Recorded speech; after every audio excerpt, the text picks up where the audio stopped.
അപ്പോൾ ഇന്ന് നമുക്ക് കറിക്ക് കിട്ടിയേക്കുന്നത് ചുമന്ന മീനാണ് കേട്ടോ. ഒരുപാടങ്ങ് വലിയ മീനല്ല, ഇടത്തരം മീനാണ് കേട്ടോ.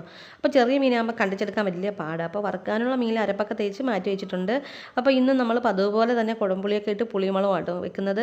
അപ്പോൾ തക്കാളിയും ചുമന്നുള്ളിയൊക്കെ വഴറ്റിയിട്ട് പൊടികളൊക്കെ ചേർത്ത് കൊടുക്കുന്നുണ്ട്. കുടംപുളിയും പാകത്തിന് ഉപ്പും വെള്ളമൊക്കെ ചേർത്ത് കറി തിളച്ചിട്ട് മീനിട്ട് കൊടുക്കുക. അപ്പോൾ അപ്പുറത്തെ അടുപ്പിലോട്ട് വറുക്കാനുള്ള മീൻ വെച്ചിട്ടുണ്ട്. പിന്നെ നമ്മൾ പച്ചക്കറി എടുക്കുന്നതേ അവിയലാണെന്ന് വെക്കുന്നത്. കായും ചേമ്പും ചേനയും മുരിങ്ങയൊക്കെ ഇട്ടിട്ട് അവിയലും കൂടെ വെക്കുന്നുണ്ട് കേട്ടോ. പിന്നെ കുറച്ച് ദിവസം കൊണ്ട് ഇഞ്ചിക്കറി വെക്കണം വിചാരിക്കുന്നു. അപ്പോൾ ഇന്നങ്ങ് ഇഞ്ചിക്കറി വെക്കാമെന്ന് വിചാരിച്ചിട്ട് ഇഞ്ചിയും ചുമന്നുള്ളിയും പച്ചമുളകും ഒക്കെ അരിഞ്ഞ് അതൊന്ന് വറുത്ത് കോരി എടുക്കുന്നുണ്ട്.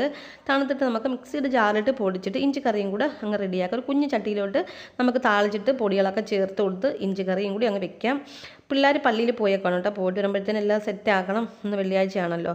പൊടിച്ച് വെച്ചേക്കുന്ന ഇഞ്ചിയും ചുമന്നുള്ളിയൊക്കെ അതിലോട്ട് ചേർത്ത് അടിപൊളി ഇഞ്ചിക്കറി ഇതാ റെഡി ആയിട്ടുണ്ട് കേട്ടോ. അപ്പോൾ ഇന്നത്തെ വീഡിയോ ഇത്രയേ ഉള്ളൂ.